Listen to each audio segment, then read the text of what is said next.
Bueno, yo creo que ya lo tenemos a nuestro primer invitado. Vamos a saludar con Javier Lazo Mendoza, analista político, comunicador social también. Póngalo en pantalla dividida nuestro invitado. ¿Cómo estás, Javier? Un gusto tenerte aquí en Ecuador en directo. Gracias por atender nuestra llamada. Es un honor y muchas gracias a ustedes por la invitación, Jaime. Eh, no soy analista político, digo, a veces me presentan así, ¿no? Soy un comunicador, no le hago asco a la política, ningún Pero ser haces humano buenos puede análisis. hacer. Bueno, es tu opinión, la respeto, la respeto profundamente, pero quería decir, los griegos, los antiguos griegos, ¿no? Que eran demócratas y tenían miles de esclavos, decían que o eres Dios o eres una bestia para que no te interese la política, ¿no? Como Ujú. no somos ni lo uno ni lo otro, nos tiene que interesar la política, tenemos que involucrarnos con ella, tenemos que jugárnosla por ella. Eso es lo que intento hacer todos los días, pero también intento ir a contracorriente de lo que nos propone el conglomerado mediático, ¿no?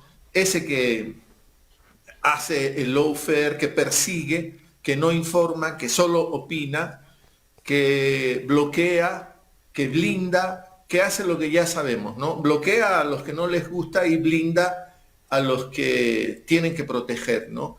Hoy estamos viviendo la etapa del blindaje, ¿no? Hay que proteger, hay que ocultar las cosas, no hay las noticias que les parezcan peligrosas para esa idea del poder de la cual se están beneficiando. Entonces, es un momento complicado. Ustedes estaban hablando de esto más reciente del juez de Portoviejo, Rubén Molina, y el habeas corpus en favor de Jorge Glass, que sería un acto de total justicia. Cuando un gobierno, y estamos en un régimen presidencialista, pero que se sustenta en la división de poderes, y el poder judicial es una de las claves de esa división, cuando un gobierno se proclama guardián de la autonomía judicial, de la limpieza en la justicia, ya es un síntoma pernicioso, peligroso, porque si el Ejecutivo se proclama el guardián de ese poder, ¿en dónde queda la autonomía del mismo Poder Judicial? Es como que si los otros poderes digan, bueno, nosotros vamos a cuidar que el Poder Ejecutivo cumpla, por ejemplo, con el programa del gobierno y sin ningún procedimiento legal decida que el gobierno tiene que irse. Si el gobierno dice que no va a cumplir lo que ya ha decretado el juez de Portoviejo, no sé si la palabra decretado es la correcta, Rubén Molina, estamos pisoteando a la justicia en el Ecuador. Y volvemos a lo de siempre, ¿no? La justicia está buena cuando me beneficia. La justicia está buena para un poquito de personas. Cuando la Claro. justicia tiende a ser lo que debe de ser, supuestamente ciega, Jaime, ¿no? Ciega porque no está viendo el color ni el olor de la institución o de las personas a las que juzga. Si le bajas esa venda y según a quién ve, administra justicia, pues no tenemos justicia, simplemente, ¿no? Eh, la salud de Jorge Glass está en alto riesgo y les ha importado un comino. Les importa un comino. Seguramente quieren, ¿qué? Quieren verlo salir en huesos en un féretro a Jorge Glass de la cárcel, duro decirlo, ¿no? A mí oírme yo mismo en este mismo momento me resulta duro. Pienso en sus familiares, pienso en su mamá, pienso en el mismo Jorge Glass, y en todo caso es brutal lo que hacen, Jaime, Han es destruido a brutal lo que Glass y a hacen. su familia. Totalmente. Y dicen que es uno de los artífices de este atraco de 70.000 millones de dólares, eh, y no han enseñado ni una sola prueba de ese atraco. Yo ya lo he dicho otras veces, Jaime, No, y no sé si te permítemelo. recuerdes. cuando un periodista, Cristian Zurita, lo dijo en un programa de Coavisa, que Glass está preso por la fuerza de las circunstancias, porque no hay pruebas. Han tenido que construir pruebas para tenerlo detenido. Es brutal, es bárbaro lo que han hecho. Perdona, pero lo entrevisté para la radio pública cuando estaba la primera vez en la cárcel 4. Me fui para allá. Tú sabes que en radio es mucho más sencillo hacer una entrevista en vivo, no necesitas tanta parafernalia, y ahí estuve. Y luego me fui a la cárcel de La Tacunga, Jaime, y lo fui a visitar. Sí, yo tenía la necesidad humana de saber cómo estaba, y logré que me acepten una visita. Advertí que iba a ir con un poquito de comida. En efecto, fui llevando 3 hamburguesas. 2 para él, 1 para mí, porque almorzamos juntos. Y le fui llevando 2 libros. Y ahí me quedé, yo qué sé, casi 3 horas en la celda de Jorge Glass, después de haber superado unos filtros que me tomó hora y media. Superar los filtros de ingresar, hermano. Una cosa absolutamente indigna, ¿no? Ahí es que uno dice, ¿y cómo es que entran las armas, no? A uno casi claro, que lo miran patas arriba. Oye, después de que los perros me olfatearon todo, después que pasé por los rayos X, fui vestido con un blue jean y una camiseta blanca, porque eso me dijeron, con sandalias, no con zapatos, ni con medias, sin cinturón. Por supuesto que puedes llevar celular, nada metálico. En esas condiciones pasas todos los filtros, ¿no? Cuando yo dije, bueno, ya por fin, el perro, los rayos X, el policía que te cachea, todo, dije, ya por fin, ahora sí, pasaré a la celda de Jorge Glass. No, faltaba lo más vergonzoso. En unos cubículos con solo 3 paredes, la pared frontal inexistente, ya pues párese ahí, me paro ahí, me dice, desnúdese. O sea, una revisión más, la última. Que te tienes que desnudar delante del chapa que te está ahí viendo, después de que te han escudriñado todo. Es como para hacerte sentir, para humillarte, ¿no? Es para humillarte. No vuelvas a venir. Mira lo jodido que es pasar la puerta y cumplir tu cometido, que era visitar, en mi caso, a Jorge Glass. Bueno, finalmente el objetivo era visitarlo y, bueno, cerrar los ojos, tragar saliva, morderte la lengua y bueno, total, me quedé 3 horas, almorzamos ahí juntos, encontré a un Glass convencido, firme. En esa época, por suerte, en esa cárcel estaba haciendo, creo que 2 maestrías, las iba a concluir. Lo vi firme en sus convicciones, ¿no? Y eso era saludable. Y ahora guardianes de la justicia desde el Poder Ejecutivo dicen que no van a cumplir las disposiciones que emanen de lo que ha dictaminado el juez de Portoviejo. ¿En qué estamos? ¿Una justicia para unos poquitos? ¿Una justicia que mira con el ojo tuerto? No. Es terrible, Jaime, es terrible. Lo que está pasando es la reafirmación de esta burla, ¿no? De esta burla.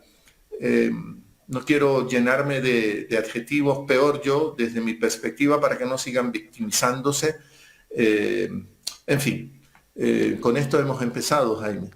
Sí, para terminar este tema de la justicia, lo último que salió justamente la semana pasada cuando el juez Edgar Flores en la asamblea ante la Comisión de Fiscalización también habló sobre el tema de Alexis Mera.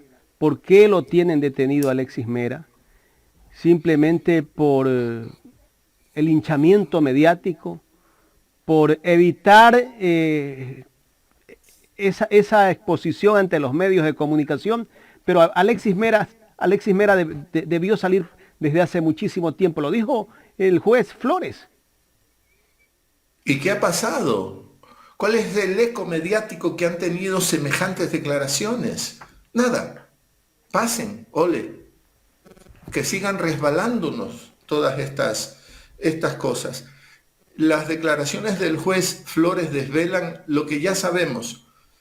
Y ahora no es que lo inferimos porque analizamos, porque juntamos las piezas y podemos leer esto. No, no, no. Se confirma lo que sospechamos. Se dicta sentencia desde los medios. En los medios se define a quién le otorga habeas corpus y a quién no.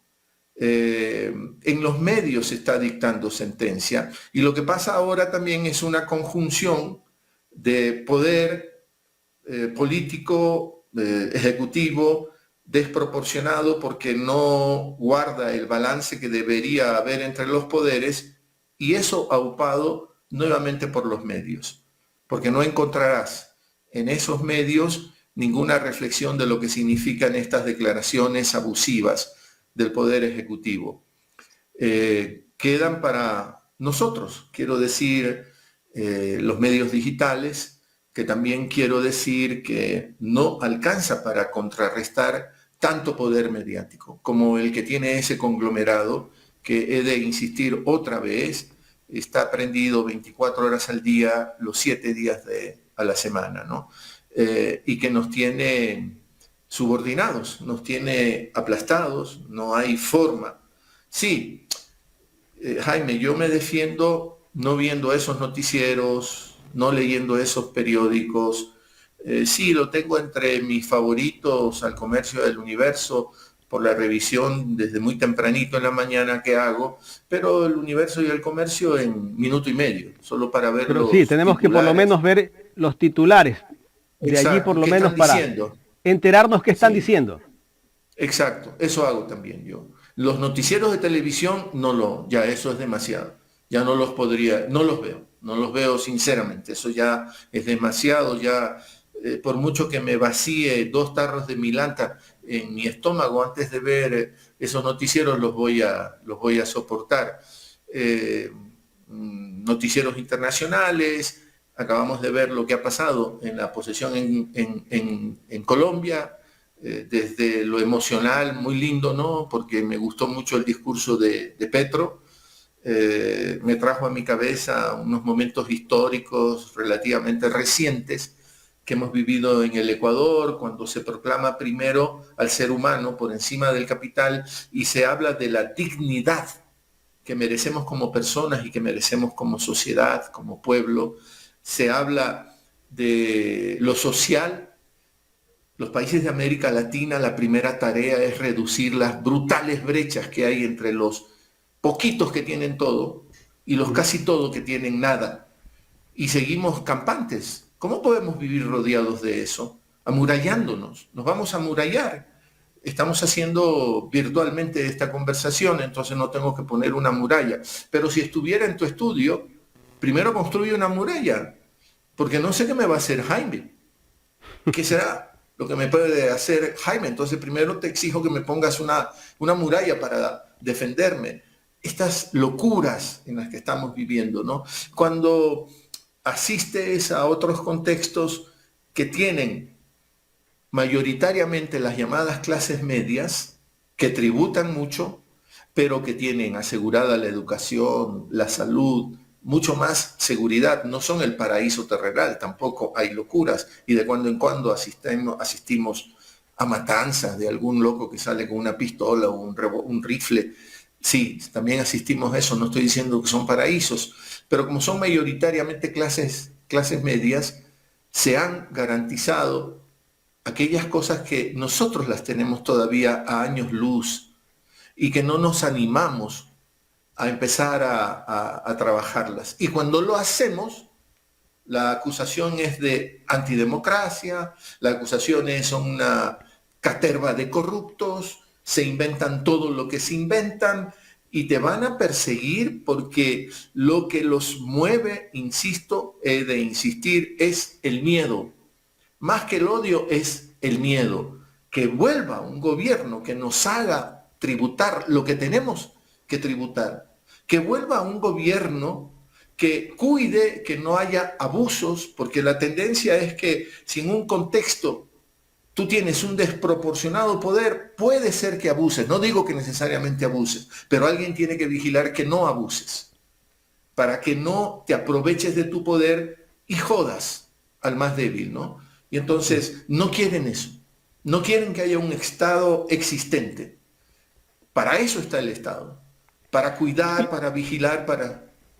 ¿Tú crees que en este gobierno hay alguien que vigila? ¿Alguien que le dice al presidente, presidente, no haga eso por el caso de lo que se ha manifestado el presidente Guillermo Lasso justamente a través de las redes sociales sobre las decisiones de la justicia? Yo no sé si... Yo no sé, porque suele suceder, ¿no? Que al príncipe se le tiene miedo y no lo puedes asesorar, pues. Ujú. Porque, porque el príncipe Me estás diciendo que no grita. se deja asesorar. Sí, creo que sí. Hay gente que... Ahí has colgado lo que dice el tuit, ¿no? Mi gobierno no permitirá la corrupción en el Ecuador. El país necesita recuperar la justicia, pilar fundamental de la convivencia en democracia. Sí. Necesitamos un guardián. ¿Quién es el guardián? El guardián se apropia de la justicia. Él va a decidir cuándo el juez está actuando bien y cuándo está actuando mal. Años de construcción de principios que buscan una institucionalidad para que no sea atropellada. Y ahora estamos asistiendo al atropello.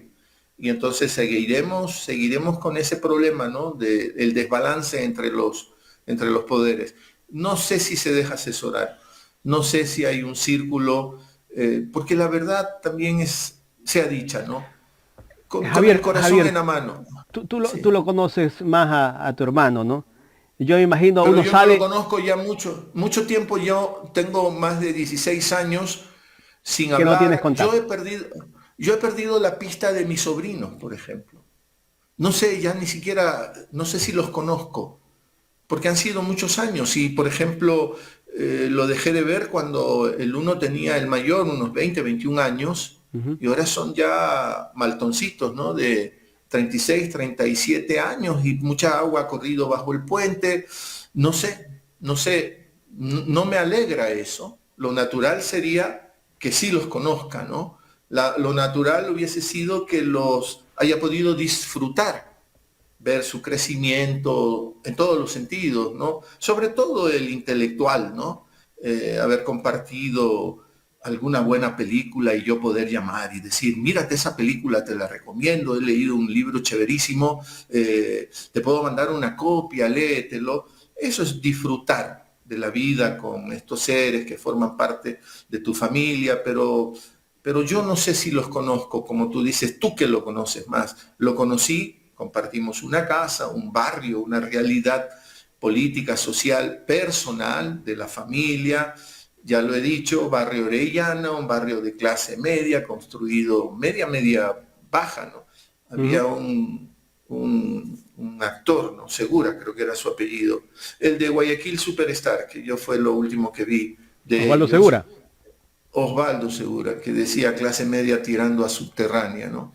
Eh, eso, el barrio Orellana era eso, pero un lindo barrio, ¿no? Porque había un poco eso que, por ejemplo, hay en las parroquias rurales todavía, el de saludarte como vecino, lo ves al vecino y le dices, hola vecino, ¿cómo estás? Y tienes ahí una relación por lo menos cordial.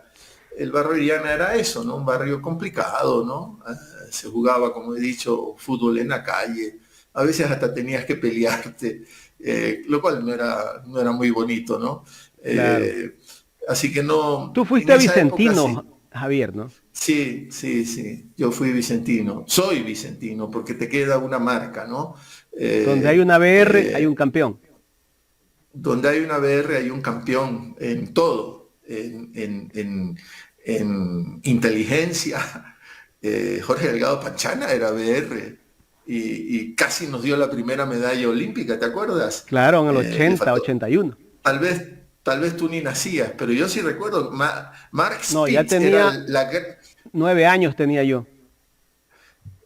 ya, yo tenía que 17, 18, no sé, y Spitz era la gran estrella de la nación, natación y en los 200 mariposa, creo que fue, le faltó un poquito así para ganar por lo menos la de bronce, BR, ese personaje.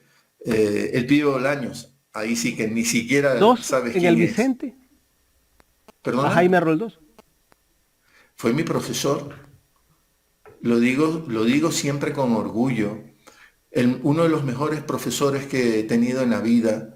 Él me daba filosofía, nos daba filosofía y fue un extraordinario profesor. Por ejemplo, yo no me olvido de Platón por Roldós, por la facilidad como explicaba los mitos platónicos. Y claro, como Roldós lo hicieron desaparecer, porque yo creo que eso pasó tan joven, nos hemos quedado con esa imagen mitológica, por otro lado, del propio Roldós, porque no hubo tiempo suficiente como para ver lo que suele suceder, el deterioro, ¿no? Un poco yo lo comparo con James Dean y Marilyn Monroe. Murieron muy jóvenes. En cambio, Marlon Brandon y Brigitte Bardot duraron muchos años y vimos todo su deterioro y su deformación. De los dos anteriores nos quedamos con la imagen del mito, ¿no? Jóvenes, bellos, y se quedaron siempre jóvenes y bellos. Roldós murió muy joven y quedó muy joven en nuestra memoria. El llamado accidente se produjo después, era un 24 de mayo, del famoso discurso en el Estadio Olímpico Atahualpa, y que recibió una pifia horrorosa porque ya estaban asomando ciertas políticas que iban a afectar a la cuestión social en el Ecuador. Pifias en un estadio como el Estadio Modelo cuando pifió a Camilo Ponce Enríquez. En fin, Jaime. Correcto, estamos dialogando con Javier Lazo Mendoza. Javier, le voy a dar la palabra a mi compañero Luis Villasís, que también tiene muchísimas inquietudes para ti. ¿Qué tal, estimado Javier? Muy buen día. Luis Villasís lo saluda. Qué gusto tenerlo por aquí, conversar en Ecuador en directo. Mi estimado Javier, verá, hay la siguiente consulta de mi parte. Usted hablaba hace un rato de que este poder mediático que ha acumulado la prensa nacional, ¿no?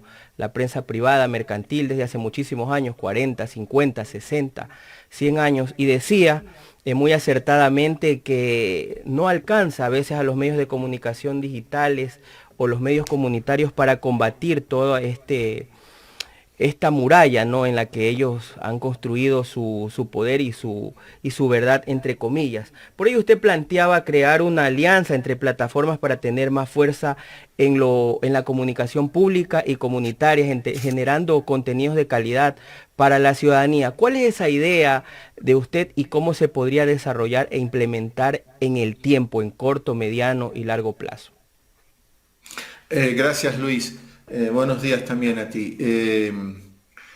Es compleja la cuestión, no es sencilla porque hay un enorme problema económico para intentar eso. No se trata de construir un canal a la vieja usanza, ¿no? Tengo que tener un gran edificio, un montón de sets, unas cámaras pesadotas, grandototas, sistemas de iluminación muy complejos, de sonido, no sé cuántas consolas, equipos noticiosos que, como sabes, en los canales había que tener para sostener los servicios informativos, como se decía, había que tener en Quito 7 equipos de reporteros o reporteras, en Guayaquil igual, ya van 14 y cada equipo era la periodista o el periodista, el camarógrafo y el asistente del camarógrafo. Entonces, si son 7 equipos, tienes que tener 21 personas solo para reporteros o reporteras y después el montón de otras personas. No se trata de eso. No estamos viendo una cosa así. Lo que pasa es que sí tendríamos que empezar por ser más formales, nosotros mismos. Porque lo que yo sostengo, me remito a mi caso, 2 veces a la semana hago palabra suelta, lo que quiere decir que estoy 2 horas a la semana prendido, conversando con la gente, mientras esos canales están, como decía, las 24 horas. Y no solo nos domestican no solo trabajan sobre nuestro consciente y el inconsciente a través de los noticieros y los programas de opinión, sus películas, sus shows mediáticos, los programas de concurso, todo lo que han venido construyendo contra las llamadas minorías que no son minorías, la homofobia, el racismo, la burla al hecho de ser pobre, porque tienes esos programas de concursos, te esfuerzas y te regalan una bolsita de detergente, ese es tu premio, ¿no? Todo lo que hacen, todos los días, todo el día está trabajando sobre nosotros. No te metas en la política, no abras la puerta a estas cosas. Nosotros te proponemos esta otra puerta que te va a distraer para que no andes pensando, ¿por qué eres pobre? ¿Por qué en tu casa no hay agua? O hay muy poca agua, tienes que recoger el agua a determinadas horas. ¿Por qué tu colegio o tu escuela se atrasa en el reinicio del año lectivo? ¿Por qué está destartalado el edificio donde tú estudias? ¿Por qué son esas las condiciones? Porque ahora cuando vas a un hospital te dan una receta, vaya usted y cómprela ahí en la droguería, en la farmacia, en la botica que está aquí al frente del hospital y vaya usted a saber si tienen algún pacto. Y tú tienes un salario básico, $425, y la receta te cuesta $350. ¿Qué vas a hacer? ¿La vas a poder comprar o vas a tener que irte a la iglesia a rezar y que ojalá Diosito te cure? Ojalá Diosito te cure. ¿Por qué tiene que pasarle eso a nuestra gente? ¿Por qué nos tiene que pasar eso? ¿Por qué unas minorías, si es que la cosa se ha complicado con tu salud, puedes agarrar un vuelo, si no es un avión ambulancia, te vas al mejor hospital de allá y te curas? Mientras eso pueden hacer unas élites chiquititas que son élites económicas y no han podido ser élites políticas, élites culturales, élites sociales, porque no han construido una idea clara del concepto de Ecuador como nación, ¿no? ¿Por qué? ¿Por qué ellos sí y por qué las mayorías no? ¿Por qué la mayoría tiene eso como destino, perverso destino?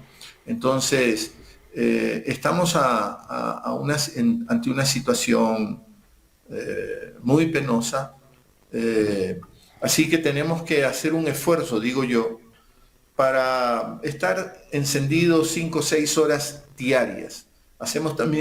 Deberíamos de hacer servicios informativos, deberíamos de tener, por supuesto, los programas de opinión, deberíamos también algunos productos pequeñitos de TikTok, por ejemplo, ¿no? Y tener capacidad para convocar a un montón de gente que tiene mucho talento. Pero yo sé, Luis, que tiene que pasar un primer filtro, es que nos juntemos, domestiquemos nuestros egos, nos subordinemos a una idea superior y resolvamos formalmente cómo van a ser los horarios, cómo se resuelve la cuestión económica, porque sí, pues si tú tienes talento, eres periodista, comunicador, tienes derecho a recibir un ingreso económico que te resuelva también a su vez los problemas, tus Sí. necesidades básicas, ¿no? Ahí hay un punto Entonces, ¿cómo lo hacemos? importante y dentro de esa idea que usted tiene, ¿cómo lo analiza desde su punto de vista? Porque estamos claros de que hay ciertos gobiernos autónomos descentralizados y los gobiernos nacionales. Analicemos desde el gobierno de Moreno y que solo le dan pauta a ciertos medios de comunicación por compromisos evidentes. Entonces, ¿de dónde vendrían estos recursos? ¿De dónde salen? Porque ya, digamos, hay ciertos medios de comunicación digitales que lo hacen con muchísimo esfuerzo, hay otros que están asfixiados. De pronto, tal vez la cooperación internacional, aunque por ahí también hay ciertos compromisos, ¿no? Ciertos intereses que vienen de por medio cuando ellos ayudan a financiar algún proyecto. ¿Cuál sería la idea entonces ahí, Javier? Luis, yo digo que primero, mira, no cuesta nada que nos podamos juntar, alguien puede liderar esa primera reunión y crucemos ideas entre todos nosotros. Es cierto lo que tú acabas de decir, la pauta no nos va a apoyar, hay muy poquitos gobiernos autónomos descentralizados que podrían mirar con simpatía el surgimiento de esta suerte de bloque, de pool, de tendencia más bien progresista, que trabaje para que la sociedad ecuatoriana vea estos otros relatos y los escuche también, ¿no? En el concierto nacional como en el concierto internacional. Ahí tendríamos que cruzar ideas. No hay muchos gobiernos autónomos descentralizados que sean capaces de hacer esos apoyos, que pongan pautas, que a través de este pool promocionen lo que están haciendo como consejo provincial, como alcaldía. Es cierto eso. Es cierto, por otro lado, que va a ser muy difícil que, por ejemplo, la NET, creo que se llama, y hay algunas páginas que se financian y no les da vergüenza, que son organismos que trabajan vinculados al Departamento de Estado de los Estados Unidos y que tienen recursos y que te los pueden dar, pero nosotros no tomaríamos una cosa así. USAID, le decimos USAID, la ayuda de los Estados Unidos, que también está ligado a esas instituciones que trabajan para los intereses de los Estados Unidos, y que probablemente eso hace que se condicionen las lecturas de lo que pasa en el extranjero. Porque, ¿qué pasa con la visita de la señora Nancy Pelosi a la isla Taiwán? ¿Qué pasa? ¿Cuáles son las otras lecturas que caben? Solo decimos qué terribles que son los chinos, se ponen a hacer ejercicios militares después de esa visita. Qué terrible, qué horror. Bueno, ¿qué están moviendo los estadounidenses cuando hacen esa visita? Claro que también puedo leer en medios de Estados Unidos que ahí adentro de los propios Estados Unidos están criticando a esta política Pelosi, que es vocera, es de la Cámara de Representantes, que tiene cierto nivel de autonomía, pero ha complicado la vida en las relaciones diplomáticas. Los chinos ya se abrieron de cualquier acuerdo que estaban construyendo con Estados Unidos. Cambio climático, algunos otros temas, ya se retiraron, entonces hay unas consecuencias. No podemos financiarnos desde ahí. Tendríamos que analizar qué puertas se pueden tocar.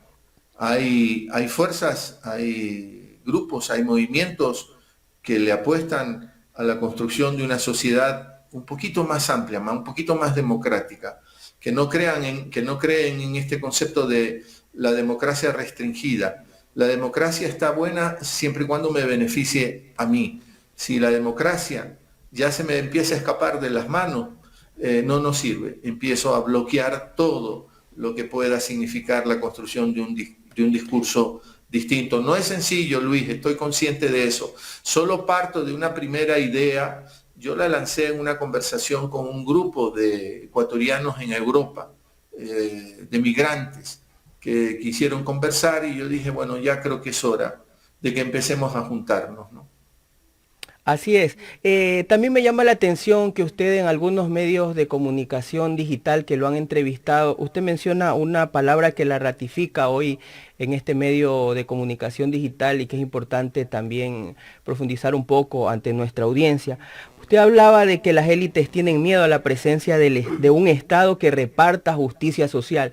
Y yo le añadiría también de un Estado que de pronto le brinde a la ciudadanía ciertos instrumentos de defensa, como una ley de comunicación que fue saboteada por el gobierno de Moreno y una ley de comunicación o un proyecto de profundización de una amplitud en cuanto a los derechos de los medios de comunicación privados para que ellos se autorregulen, que es lo que propone el gobierno del presidente Lasso, versus lo que propone algunos asambleístas, que es una reforma que le brinde ciertos derechos e instrumentos de defensa a la ciudadanía, a los políticos y a todas las personas que se pudieran ver afectadas. Entonces, si nos podría explicar un poco acerca de esta temática que usted nos ha mencionado el día de hoy, que ya lo ha hecho en otros medios de comunicación también.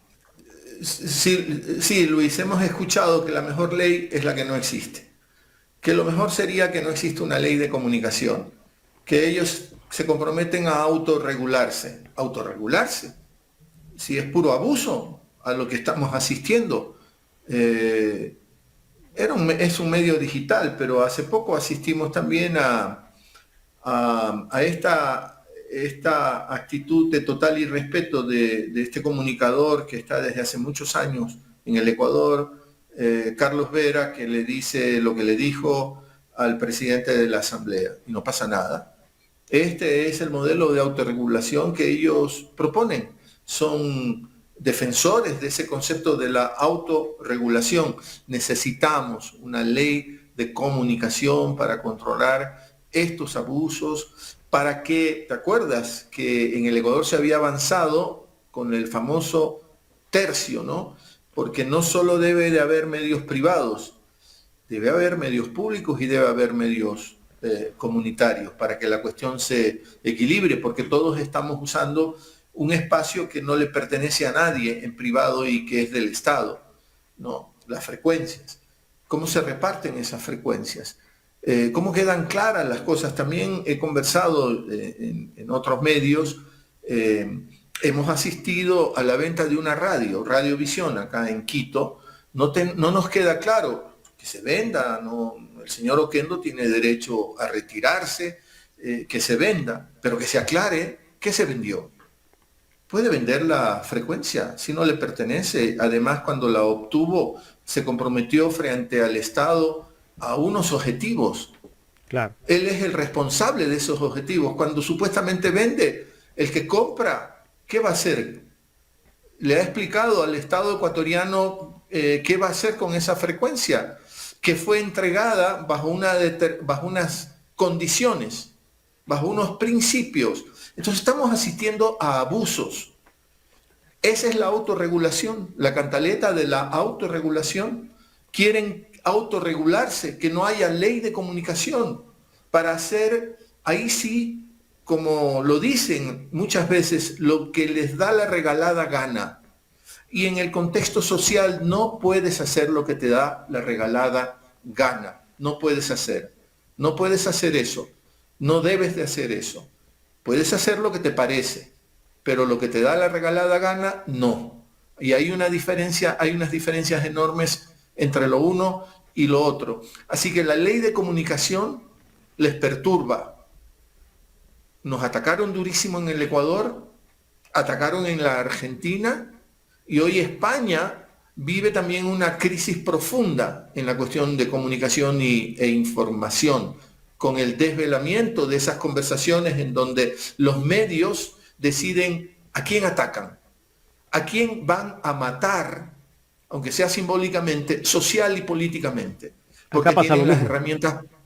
Pasa lo mismo, porque tienen las herramientas para hacerlo, sin que haya un contrapeso que le diga, no señor, si usted dice que a Pablo Iglesias, el de España, ¿no? Maduro le dio $250.000, demuéstrelo. Y usted dice que le depositó en una cuenta en no sé dónde, demuéstrelo. ¿No? Si usted dice que Correa, Glass y compañía se robaron $70.000 millones, $70.000 millones, ¿dónde están las pruebas? ¿Dónde están las pruebas? Porque no hay posibilidad Javier, en el derecho penal. Sí. ¿Cómo hicieron en la campaña electoral con la candidatura de Andrés Arauz? Lo acusaron de que había recibido dinero del ELN, si no me equivoco. Y nunca demostraron nada.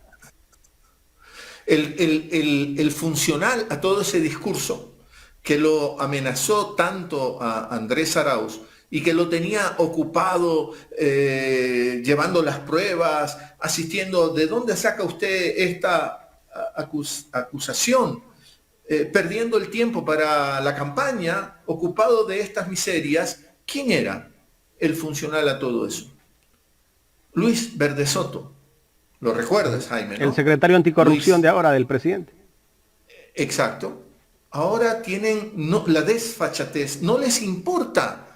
Es parecido a lo de Brasil. ¿Quién fue el que persiguió a Lula y permitió que gane Bolsonaro? Moro. El juez Moro. Y el juez Moro luego aparece como ministro de Bolsonaro. Ahora está en las horas bajísimas, ¿no? Porque se ha demostrado la corrupción que hubo en la administración supuesta de esa de ese caso.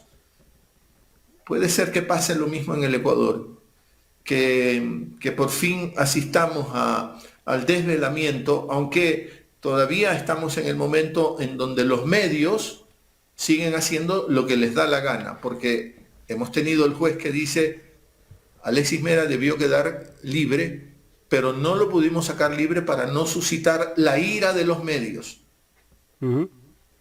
Todavía estamos en ese penoso momento. Pero cuando toman partido los medios y quieren defender una postura política o alguna administración, yo le pongo un ejemplo de lo que pasa acá en Guayaquil.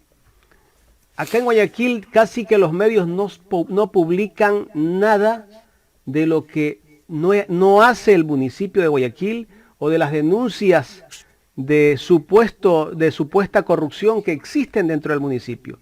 ¿Por qué no denuncian? Por la pauta. Algunos están alineados por la pauta.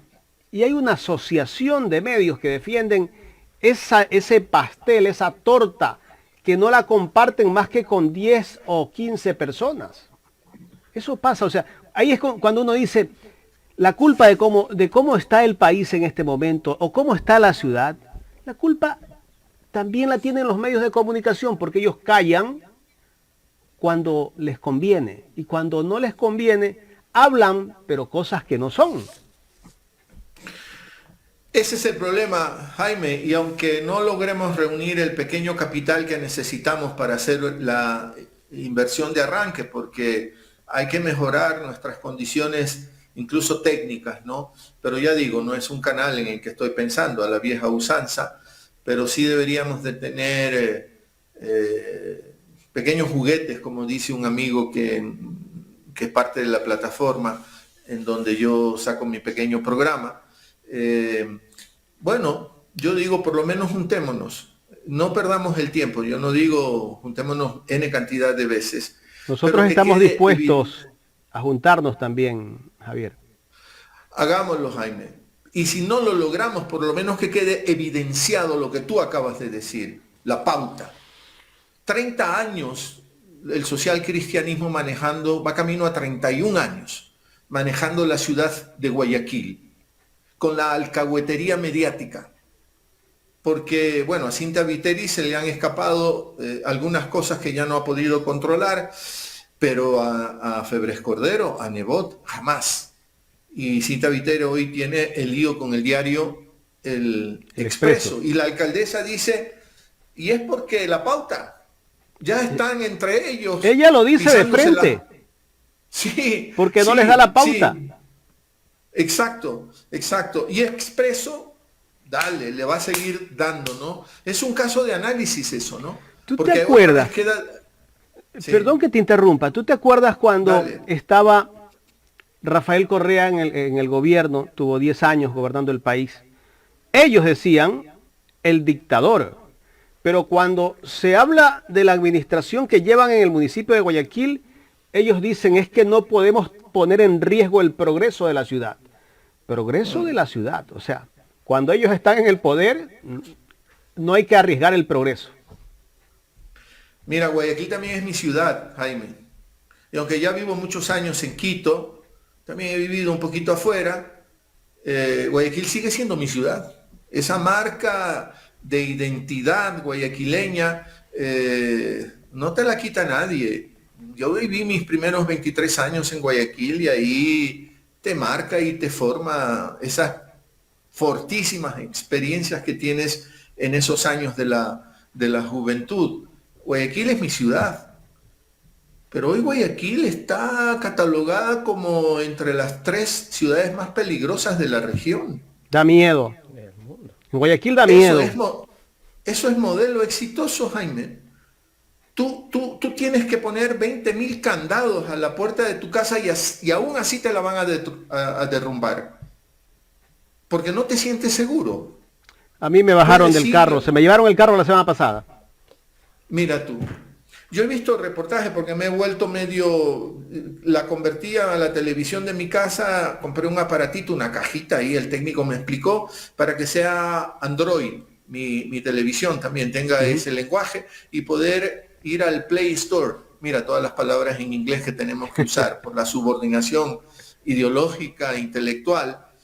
y entonces me pude bajar una serie de apps, entre esos YouTube, y me he vuelto, ahí estoy viéndote a ti, si me permites, a Nelson Salazar, a otras personas que hacen estos esfuerzos individuales y nos vamos enterando de otras cosas. Y ahí vi a una pareja, he visto dos entregas y no más, de un argentino que creo que es casado con una mujer de un país de la ex Unión Soviética, Macedonia creo que es, Ujú. y se ve a Guayaquil y ellos destacan las partes bonitas de Guayaquil, el malecón del Salado, la aerovía, puedes hacer un paseo por la ría, en fin, y se ve, dices, puchica, qué bonito que se ve Guayaquil, ¿no? Y en efecto, hay como postales de Guayaquil, pero que son como las fotos, ¿no? Que captan fracciones de segundo. Pero Guayaquil en su cotidianidad y en el tiempo que transcurre, chuta, es una ciudad peligrosa, es una ciudad que expulsa a la mayoría, que no tiene los beneficios de ese Guayaquil bonito, ¿no? La calle Panamá luce bonita, esas 2 cuadras con los restaurantes en las veredas, luce bonita, se ve bonita, pero ¿qué pasa con ese otro Guayaquil en donde la vida no vale nada? No vale nada. El Guayaquil que vimos a comienzos de la pandemia es un Guayaquil que también se metió. Yo no quiero destrozar los esfuerzos para hacer de Guayaquil destino turístico, pero es la misma alcaldesa que destruye con sus contradicciones ese anhelo, porque pone unas pancartas enormes de los delincuentes más buscados. Imagínate, Jaime, tú llegas por primera vez a Guayaquil y haces el recorrido del aeropuerto a tu hotel o donde te vayas a alojar y empiezas a ver esas pancartas enormes. Oye, ¿a qué ciudad he llegado? Que aquí se buscan criminales y los ponen ahí. Pero, oye, esta ciudad debe ser muy, muy insegura. Es una contradicción brutal, ¿no? Yo no sé si todavía mantienen esos anuncios en Guayaquil, pero Guayaquil es eso. Eso Es te una asusta. ciudad, te asusta, es una ciudad poco democrática, no se construyen consensos a través del diálogo, se imponen cosas. Y eso fue un tiempo que diferenciaba a Quito y a Guayaquil, ¿no? A Quito le tomaba más tiempo llegar a una conclusión porque se estaba debatiendo. Hoy Quito tampoco es así. Hoy Quito también ha sufrido en seguidilla unas administraciones municipales que le han hecho perder toda esa visión que yo llamo de capitalidad. O sea, una ciudad que busca construir consensos y que es capaz de acoger a quien sea, porque eso debe ser una capital, ¿no? Entonces, no, Guayaquil no puede ser vendida como un modelo así, lamentablemente. No es que nos regodeamos porque eso pase. Lo que estamos queriendo hacer es exigir que se aplique otro modelo político, social, cultural, porque todo termina siendo cultural en Guayaquil. Así que yo digo, Y para casi que todo es retomar, privado acá. Los malecones fundaciones, están en manos de fundaciones. el modelo de las fundaciones que escapan al control El dinero lo de manejan las cómo, fundaciones. claro, escapa, es para eso, como los asesores ¿Tú te que imaginas escapan si al el que control. maneja, el que administrara Guayaquil ahorita fuera Rafael Correa y el que tuviera las fundaciones? ¿Cómo estuvieran los medios de comunicación Ah, encima de Correa? no, no, oye, si Correa está viviendo ya van a ser 6 años afuera, no puede venir al Ecuador, ¿no? Y encima se dicen, no viene porque no quiere enfrentar a la justicia de Ecuador y los años de cárcel que le van a aplicar. Lo dicen con descaro Ujú. y lo dicen desde una posición de poder. Otra vez, yo manejo la justicia y tengo el apoyo del conglomerado mediático para hacerlo. Entonces, Jaime, reunámonos por lo menos. Tal vez no Cuando lo tú digas, logremos. No, pero tú también me puedes ayudar en la convocatoria porque por tú eres supuesto, un personaje de los medios digitales. Yo no soy, yo no me apropio de la idea. Hay que reunirse sumamos y ideas, Jaime. en nuestros medios vamos contando que vamos avanzando. Y si tenemos que contar que nos hemos tropezado con una piedra autoritaria, ¿no? Que a pesar de tener recursos no nos los va a dar, porque no estamos inscritos en el discurso, el único relato que es posible hacer en esta sociedad, que es el que maneja ese conglomerado, pues lo denunciamos, seguimos avanzando. ¿Nos metemos más en la política? Sí, sí, todos los días estamos metidos en la política, ¿no? Ahora se nos vienen campañas electorales, un montón de candidatos y candidatas. Habrá que intentar entrevistar a todos. Yo te digo, Jaime, Luis, yo no voy a entrevistar a todos. Aquellos o aquellas que ya tienen un montón de espacios en ese conglomerado, jugando a la supuesta neutralidad, tienen que también tener espacio con nosotros. Yo digo que hay que ser muy ingenuos para pensar que nosotros sí somos neutrales y ellos no. Estamos tratando de contestar a un discurso que nos coloniza, que nos estupidiza, que todos los días nos está diciendo cosas que busca distraernos. No analizamos lo que pasó con ese juez y que declara lo que declara. No analizamos, mira lo que acaban de decir ante la pifia en Bogotá. Acaban de decir que 4 correístas son los que pifiaron, que estuvieron, y que les habían pagado $10. En la plaza, estuvieron en la plaza de Nariño, donde hubo, según algunos testimonios, algo así como 100.000 personas. 4 alcanzaron para meter semejante bulla entre 100.000 personas. 4 alcanzaron para hacer eso. ¿Seguimos recibiendo eso? ¿Y quién construye ese mensaje? En los medios, el poder político, y nosotros no nos queda más que como Charly García, el rockero, ¿no? Argentino, ¿no? Seguir pateando latas. Vamos a seguir caminando por las veredas, como dice el rock argentino, pateando latas. Javier, tengo una pregunta antes de que venga Luis, porque tiene otras inquietudes más. ¿Cuándo empieza la descomposición del Estado? Porque en el gobierno del expresidente Correa, el Estado no estaba como ahora, patas arriba. Las instituciones públicas dan un pésimo servicio a los ciudadanos en salud, en educación. La policía cuestionada por narcogenerales.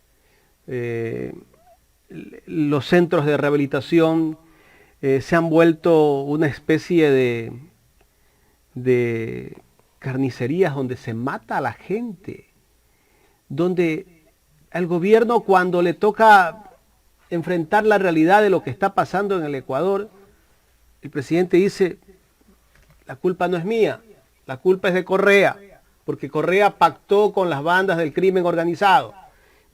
A la gente le siguen haciendo creer, a mucha gente, ¿no? La gente no es tonta ya. La gente ya se ha dado cuenta, porque ahora tienen los medios digitales, que de alguna manera contrarrestamos la maquinaria informativa que tienen los grandes medios. Entonces la gente sí se va dando cuenta, ya está el WhatsApp, que a cada rato te pasan los videos y todo, ¿no? ¿Hasta cuándo? O sea, ese mensaje o ese cliché que ellos han construido de que la culpa es de Correa y todo esto, pues de alguna manera ya se les está agotando. Ya tienen que empezar a crear otro mensaje, porque ya el mensaje viene desde la época de Moreno. Sí, el desastre empieza con Moreno, ¿no? Pero también empieza con la Revolución Ciudadana, porque escogieron a Moreno. Yo nunca asistí a una reunión en la que estuvo presente Moreno, nunca. ¿Tú sospechabas algo ya?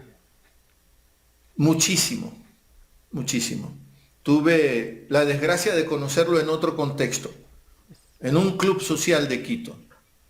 Ahí lo conocí y me llamaba poderosamente la atención su enorme pobreza intelectual, ¿no? Y cuando escuché que era el escogido en la papeleta, yo no lo podía creer, lo comentaba con amigos, con familiares. Tengo por suerte mi familia nuclear, ¿no? y decíamos, no puede ser, ¿qué les está pasando? Y yo también sí he preguntado a personajes del proyecto político de la Revolución Ciudadana, oye, ¿y ustedes no se daban cuenta ante quién estaban? En las reuniones cuando se debatían los grandes problemas del país, no se daban cuenta de la pobreza intelectual del personaje. Es que con el pretexto de su condición física, él siempre argumentó, bueno, me está doliendo mucho, me levanto, me voy, y se iba. Y no escuchábamos, no tenía una posición. Bueno, pero eso era suficiente como para darse que algo estaba pasando, porque yo creo que él fue cooptado muy temprano y él estaba ya trabajando en la traición desde muy temprano, desde muy temprano. Porque un traidor de ese tamaño no se construye de la noche a la mañana. Fue infiltrado.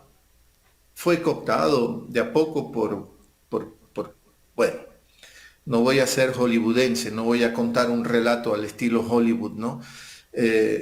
Pero también te puedo decir, Jaime, Luis, que sí lo escuché de verdad un par de veces a Rafael Correa decir que él hubiese preferido perder con Glass que ganar con Moreno, pero lo dijo después. Y él también se autoinculpa gravemente porque hubo otros de enorme poder, personajes claves de la Revolución Ciudadana que se la jugaron fanáticamente por Moreno. Fanáticamente por Moreno. Y les voy a contar algo. A Moreno había que sacarlo del escenario nacional, ¿no? Después de que deja la vicepresidencia. Déjame estar claro en mis tiempos. Sí, un poco antes hay que sacarlo del escenario y entonces hay que procurar que Naciones Unidas lo nombre enviado especial para el tema de discapacidades. Y a mí me llegó la orden, si se puede decir así, que logre que el sistema de Naciones Unidas, que no es lo mismo que embajador de buena voluntad, eso es muy sencillo, eso solo está en manos del secretario general. En cambio, el enviado especial tiene que buscar el secretario general aprobaciones de los distintos países y hay que hacer que el candidato vaya a Nueva York y lo conozcan, pues.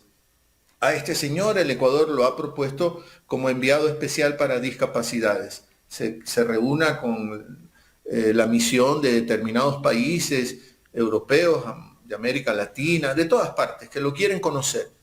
Y entonces tuvo que ir a Nueva York y yo estaba pues ahí, en Nueva York, hecho cargo de la misión de Ecuador en Naciones Unidas y lo tuve que sacar a la pasarela pues a exhibirlo, ¿no?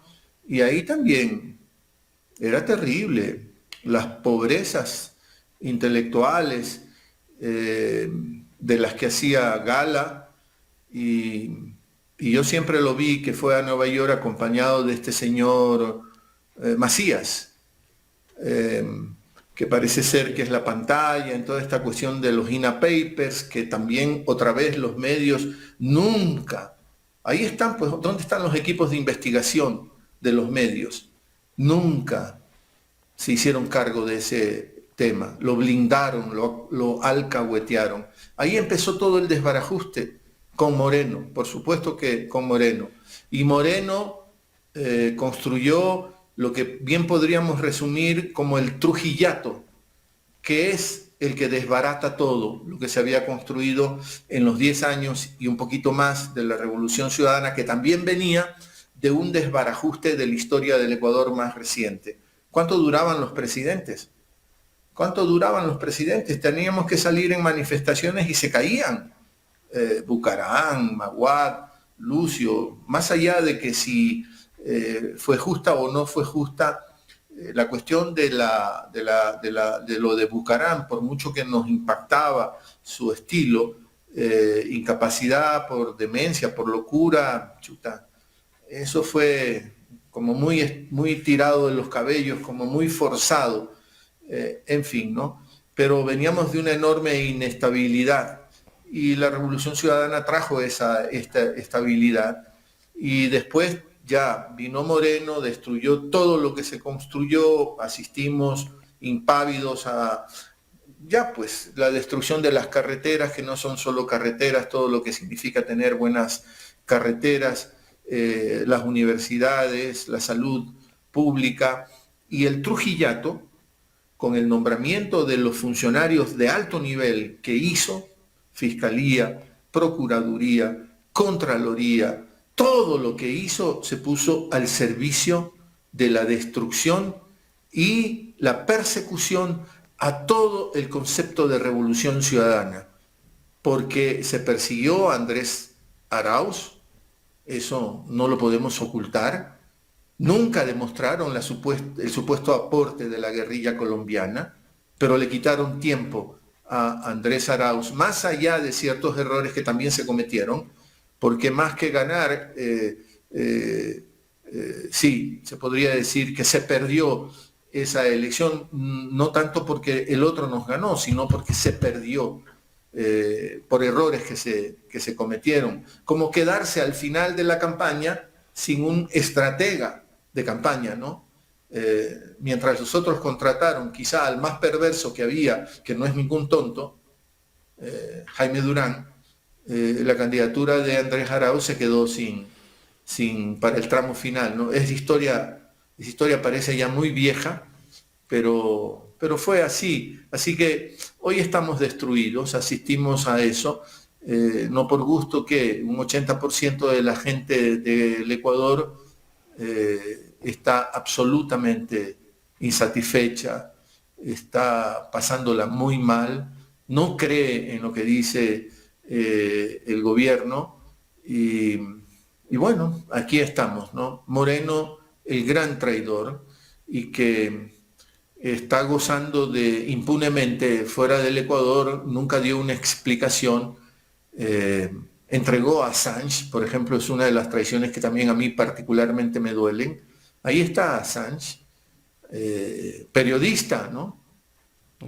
Assange, con un valor, una valentía de desvelar todo lo que desveló, y Moreno lo entregó. Y el ministro de Relaciones Exteriores de ese entonces, un tal Gijón, no es Gijón, ¿cómo era el nombre del ministro de Gobierno, del ministro de Relaciones de Moreno? Sí, ya se me va a venir a la cabeza. Sí, ya me van a ayudar, si tengo quien me haga un apunte. Dijo, lo entregamos, no sabíamos que los británicos tenían conversaciones con los estadounidenses alrededor de la cabeza de Assange. ¿Puede un ministro presentar semejante excusa? No puede. Pero era puro cinismo, como hasta ahora, ¿no? Puro cinismo. Estimado, todo lo que hemos analizado, y lo traigo otra vez al ámbito del periodismo y de todo lo que hemos analizado acerca de los medios de comunicación, nos dan a notar que hay una evidente crisis del periodismo nacional, y esta crisis también está marcada por el desarrollo de lo que también hemos estado analizando de los medios de comunicación digitales. Están ocurriendo algunas otras situaciones que son inevitables, ¿no? Como el fallecimiento de algunas figuras de peso, entre comillas, del periodismo nacional, otras figuras que se están retirando. Cada año se gradúan miles y miles de estudiantes de las facultades de comunicación social.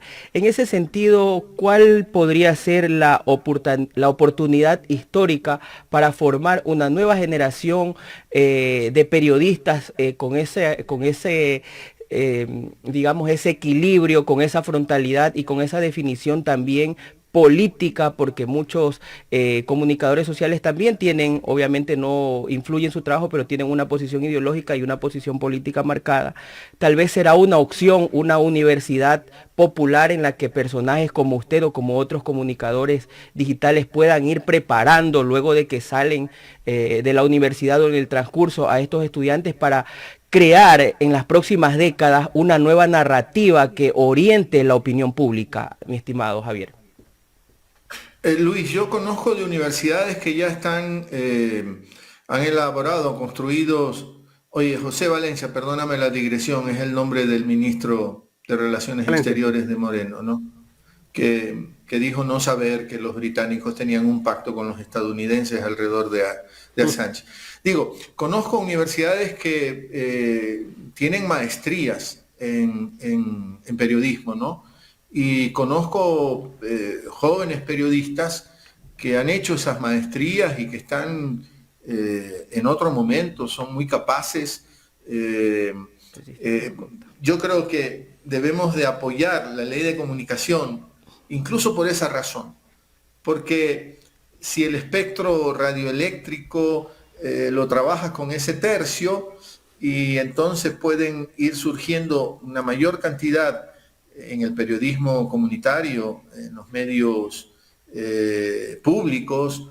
Los medios públicos prácticamente han desaparecido. Si vuelves a recuperar todo eso, vas generando puestos de trabajo, vas necesitando periodistas, hombres y mujeres mejor formados, que tengan estas reflexiones deontológicas, ¿no? Bueno, ¿para qué estoy aquí? ¿Por qué hago periodismo? ¿Cuál es el fin del periodismo? Tenemos que defender la democracia, tenemos que defender la pluralidad, tenemos que reconocer que el relato único le hace daño a todas las democracias, cualquiera que ésta sea. ¿Acaso que existe solo una forma de narrar lo que está sucediendo? Existen múltiples formas de hacerlo, así que el respeto a ese tercio, porque si el 91% sigue concentrado en manos privadas, no vas a generar mayor empleo, porque estamos asistiendo es paradójico, ¿no? No es tan fácil de explicar. ¿Cuánto circula el diario El Comercio hoy? Incluso ha reducido su formato. Y en cambio ellos están incursionando, tienen un canal de televisión, tienen medios digitales, porque el formato que antes tenían ya no les da resultado. ¿Por qué? Porque han perdido crédito, porque la gente les cree mucho menos que antes. Y entonces es paradójico, ¿no?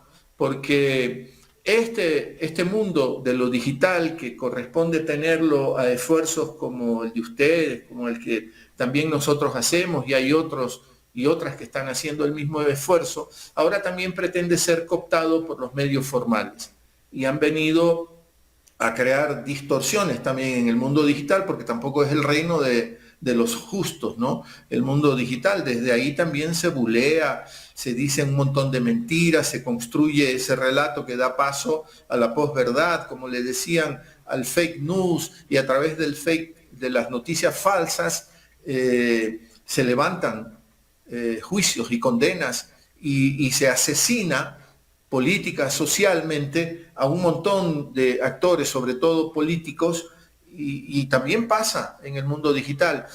No importa que aparezca en una red, por chiquitito que sea el dato, aunque no lo compruebes, lo recoge un medio formal y te fregaste. Ya se hizo la condena. Ya lo único que te espera es ser condenado, porque de ahí pasas a presionar a la administración de justicia, una administración de justicia que se deja presionar, ya pues te condena, o el Poder Ejecutivo pide que se sancione al juez o a la jueza que le dio al habeas corpus a Glass, y se lo sanciona y se lo saca del poder. Y ahora hemos asistido a la advertencia del Poder Ejecutivo ante el segundo habeas corpus a Jorge Glass, que no se va a tomar en cuenta lo que disponga el juez de Portoviejo. No se va a tomar en cuenta. Entonces, sí hay buenos periodistas, Luis. Hay gente que se está preparando. Necesitamos más medios incluso para eso. Porque muchos periodistas están, a pesar de su enorme talento, están trabajando en instituciones, dando más bien asesorías de imágenes, ¿no? Y ese no es el papel del periodista, ¿no? Recuperar medios públicos, creación de medios comunitarios, alianzas digitales, puede incluso por esa razón ir construyendo espacios de trabajo. La cosa es difícil, ¿no? Si sigue la vaina como está, con todas estas mentiras mediáticas a las que asistimos, que la mentira no puede convivir con la democracia. Ese es otro principio que tenemos que rescatar. La mentira es antidemocrática. La mentira le hace mucho daño a la democracia y vivimos un reino de las mentiras, ¿no? Muchas y muchas mentiras. Las manifestaciones indígenas las financió el narcotráfico. Han dado una sola prueba de que esto es así, de que esto fue así, que el narcotráfico financió a las manifestaciones indígenas. Ahora podrían decir, bueno, ahora en la posesión de Petro se pifió al presidente del Ecuador. Y como en Colombia hay un porcentaje importante del PIB que se explica a través del narcotráfico, entonces ahí está pues la relación entre el narcotráfico y Ecuador también, porque se pifió, no sé si me explico lo que estoy queriendo decir, en ese delirante relato que están queriendo ahora levantar, porque quienes pifiaron fueron 4 correístas en una plaza de 100.000 personas.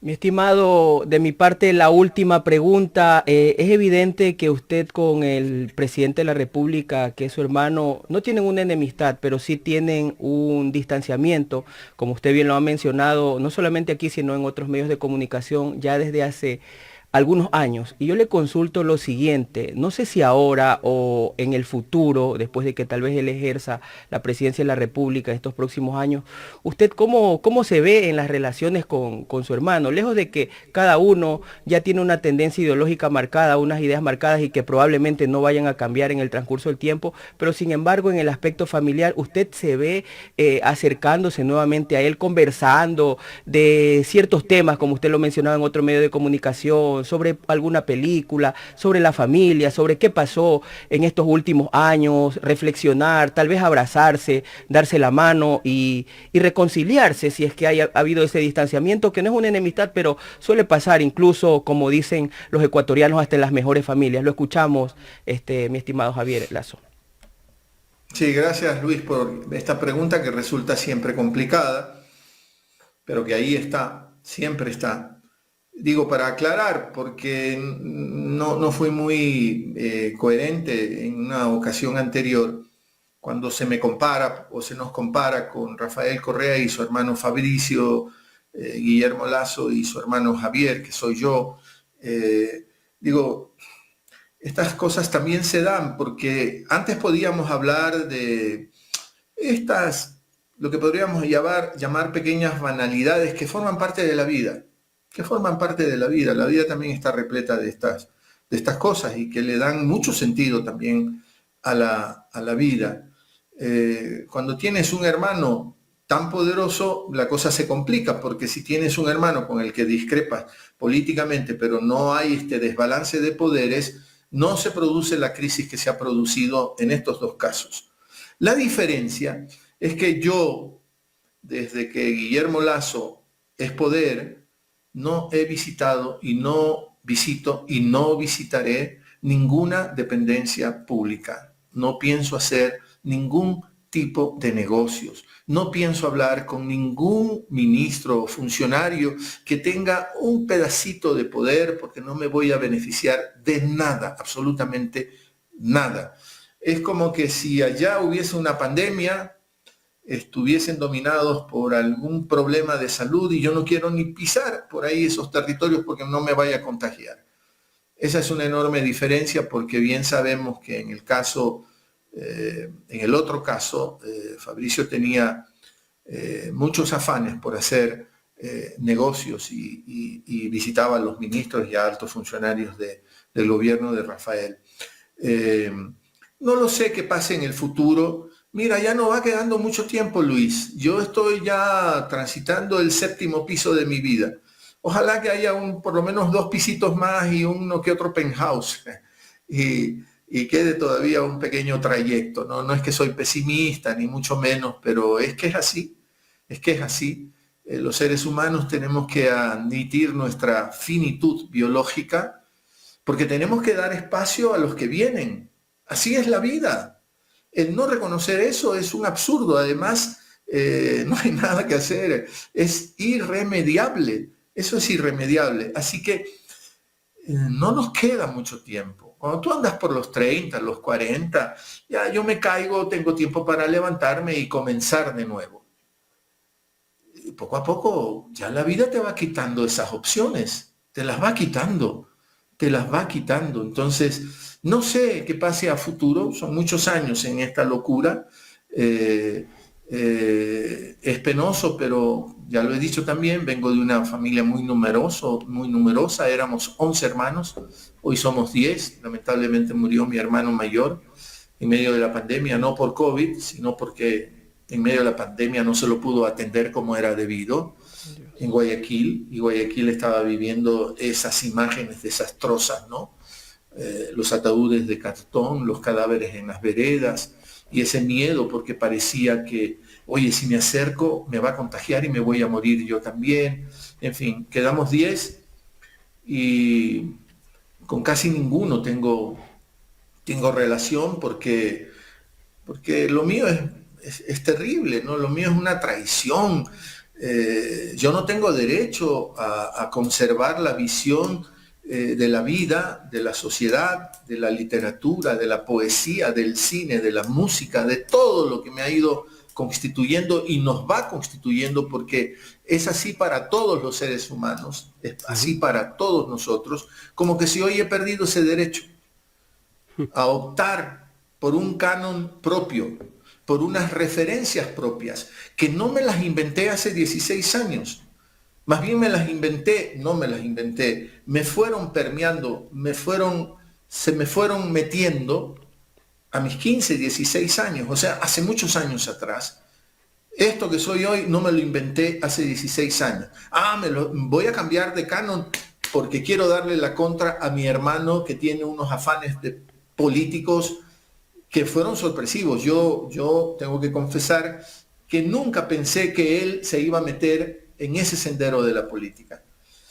En la conversación última que tuvimos y que hablamos de esto, y hablamos muy francamente, bueno, más hablé yo, porque fui yo a decirle que no lo haga, también le advertí el alto costo en la salud personal que todo esto podía tener. Porque yo también soy Lazo Mendoza y sé cuántas capas de piel tengo, y sé si voy a aguantar o no no quiero usar un lenguaje guerrerista, ¿no? Porque eso también debe ser parte de nuestra educación, ¿no? No usar ese lenguaje guerrerista para definir, yo estoy en guerra con ese personaje y me voy a armar para dar una buena guerra. No, descartemos todo ese lenguaje que construye esa visión de la política y del mundo que me ve a mí como enemigo y no simplemente como una persona que piensa distinta, a la que reconozco y la respeto, aunque no pienso igual a él o a ella, aunque no vaya a hacer alianzas con él o con ella, aunque cada quien camine por el camino que le apetece, del que se va a tener que hacer cargo de todas maneras, porque si no te haces cargo ante la sociedad, te haces cargo ante tu círculo más íntimo, ante tus amigos, te haces cargo. Yo hice lo que hice por esto y por lo demás acá. No eres libre de hacer lo que te da la gana. Ante alguien tienes que responder, ante alguien tienes que dar la cara, ¿no? Por eso te haces cargo, ¿no? Así que yo no sé si se va a dar eso. Yo no sé si después de que te agreden, porque dicen que yo agredo, pero yo ya no les puedo enseñar los WhatsApp que yo recibí y que decidí no contestarlos, que decidí más bien borrarlos, que decidí más bien bloquear para no recibir la catarata de insultos que recibía. Y ayer, mira qué coincidencia, ayer me topé en una oficina con un pariente, no hermano, un sobrino en segundo grado, o sea, hijo de un primo hermano mío, que es hermano de una persona con la que yo tenía relativamente buena relación y que en medio de estas contradicciones sorpresivamente me escribió unos mensajes que son impublicables, de verdad, impublicables, de una pobreza intelectual terrible, repleto de adjetivos y solo insultos, solo insultos, solo insultos. Y este otro sobrino en segundo grado, hermano de este personaje, me dice, oye, ¿qué tal si hacemos una reunión familiar y superamos esta cosa que hizo este hermano mío? Digo, sí, podría ser, pero ahorita no, yo no estoy preparado. Yo no estoy preparado para eso porque fue tan brutal la carga de insultos, la pobreza intelectual, el oportunismo de esta cuestión, que no siempre dices, ok, démonos más un abrazo. No, no, no. Hazte cargo de todas las estupideces que dijiste, ¿no? Yo no contesté a eso, Luis, Jaime, no contesté a eso. No contesté para nada. No tengo por práctica no contestar esas cosas. Son demasiado desgastantes. Te vas a desgastar contestando a eso. Entonces, como he decidido no contestar a eso y no me he querido desgastar en eso, por ahora no siento la urgencia de la reconciliación, digamos, ¿no? Porque también habría que exigir señales, pues. Claro, Señales. del otro lado. Señales en el otro sentido. Y las señales que recibe siguen siendo duras. No, pues. Y para mí, para concluir esta parte, chuta, es muy duro ver cómo se agrede a compañeros de la tendencia, ¿no? Sin pruebas,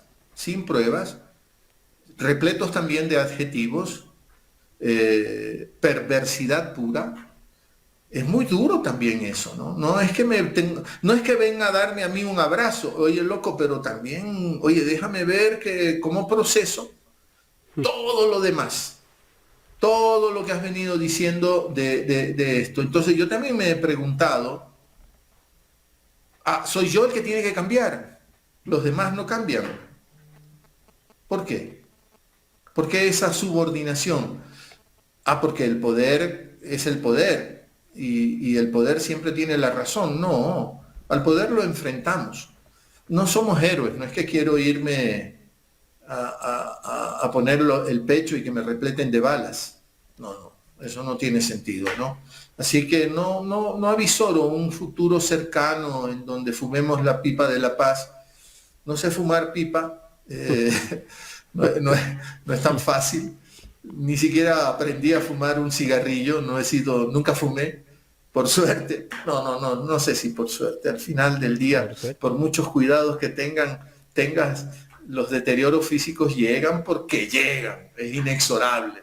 Eso es inexorable. Tarde o temprano, ojalá que sea lo más tarde posible, ¿no? Javier, quiero agradecerte por haber aceptado conversar con nosotros por primera vez. Ojalá no sea la primera y la última y podamos seguir conversando en los próximos días o meses para seguir discutiendo los temas coyunturales. Y no te olvides de poder, no garantizo nada y yo no me creo el dueño de esta idea, ¿no? No te olvides de que quizá algún día seamos capaces de organizar una reunión de medios digitales. Seguro que sí. A ver qué pasa, ¿no? Yo me sumo. Como no nos anima el afán de lucro, ¿no? Necesariamente, ¿no? Entonces, como no soy capaz de garantizarte un lucro, entonces no me descartes de entrada. Conversemos. Seguro. A ver qué otras ideas pueden ir surgiendo, ¿no? ¿Qué otras ideas pueden ir surgiendo? Porque lo que sí veo es, puchicas, tenemos que ganar fuerza para contestar el discurso único que nos va a seguir arrasando, nos va a hacer pedacitos y entonces todo tu esfuerzo no sé a dónde va a ir, no sé qué otras cosas construye. La gente dice, chévere el esfuerzo que hace, sí, pero también ojalá que lo podamos medir para ver qué correctivos podemos hacer, en qué cosas también tenemos que cambiar, por ejemplo, mejorarlo y sostenerlo. La formalidad, Jaime, la formalidad. Ustedes son muchísimo más formales. Tú sostienes con Luis y con el equipo, porque me metí a la página de ustedes y son otro montón de personas. Algunas veces te he visto acompañado por una compañera, con Carla. Entonces, ustedes sostienen esto todos los días. todos los días y estás haciendo un esfuerzo, chuta, tenaz, como dicen acá por la sierra. Y a veces digo yo, por amor al arte. Por amor al arte. ¿De qué colegio eres tú, Jaime? Yo soy de colegio particular acá en Guayaquil, pero el particular de los más clase media, media baja. Sí. Y universitario de la Universidad de Guayaquil. La de Guayaquil.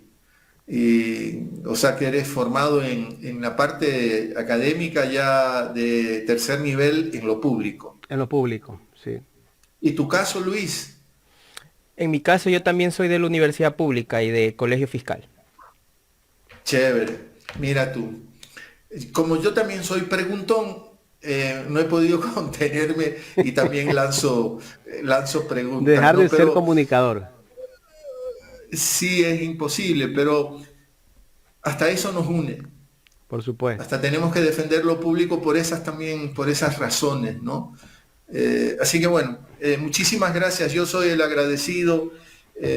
Chuta, estaba viendo el reloj porque es 1 hora y cuarto va a ser. 1 hora 20. Hemos conversado. Javier, te envío un abrazo.